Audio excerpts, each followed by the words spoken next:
అందరికీ వాలంటీర్స్లందరికీ నమస్కారం. నేను కర్నూలు జిల్లా నుండి కుమార్ మాట్లాడుతున్నా.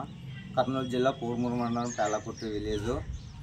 రేపు 16వ తారీఖు 50 గంటల దీక్ష అనే ప్రోగ్రాం విజయవాడలో జరుగుతుంది. కాబట్టి అందరూ ప్రతి ఒక్కరు వాలంటీర్స్ కూడా ప్రతి ఒక్క విలేజ్ నుండి, ప్రతి ఒక్క జిల్లా నుండి, ప్రతి ఒక్క మండలం నుండి అందరూ ప్రతి ఒక్కరు కూడా రావాల్సింది కూడా మరి కోరుతున్నాను.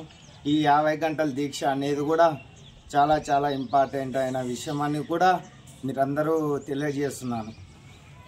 50 గంటల దీక్ష అనేది కూడా కొంతమంది దుష్టశక్తులు కూడా ఈ వాలంటరీ వ్యవస్థని గబ్బు పట్టించడానికి కూడా చాలామంది ప్రయత్నం చేస్తున్నారు. దీని అందరూ కూడా కంపల్సరీ ప్రతి ఒక్క వాలంటీర్స్ కూడా గమనించాలని చెప్పేసి కూడా మనస్ఫూర్తిగా కోరుకుంటున్నాను. ఈ దీక్షకు వచ్చేసి కూడా ప్రతి ఒక్కరు దీక్షకు వచ్చి విజయవంతం చేయవలసింది కూడా అందరినీ, ప్రతి ఒక్కరిని కూడా వాలంటీర్స్ అందరూ కూడా కోరుకుంటున్నాను. ఈ దీక్ష అనేది విజయవాడలోన దద్దరిల్లిపోవాలి. ఈ 50 గంటల దీక్ష అనేది చాలా ఇంపార్టెంట్ అయిన విషయం అని చెప్పేసి కూడా ప్రతి ఒక్క వాలంటీర్లకి సోదరి మనులందరూ కూడా మనస్ఫూర్తిగా కోరుకుంటున్నాను. Okay, thank you.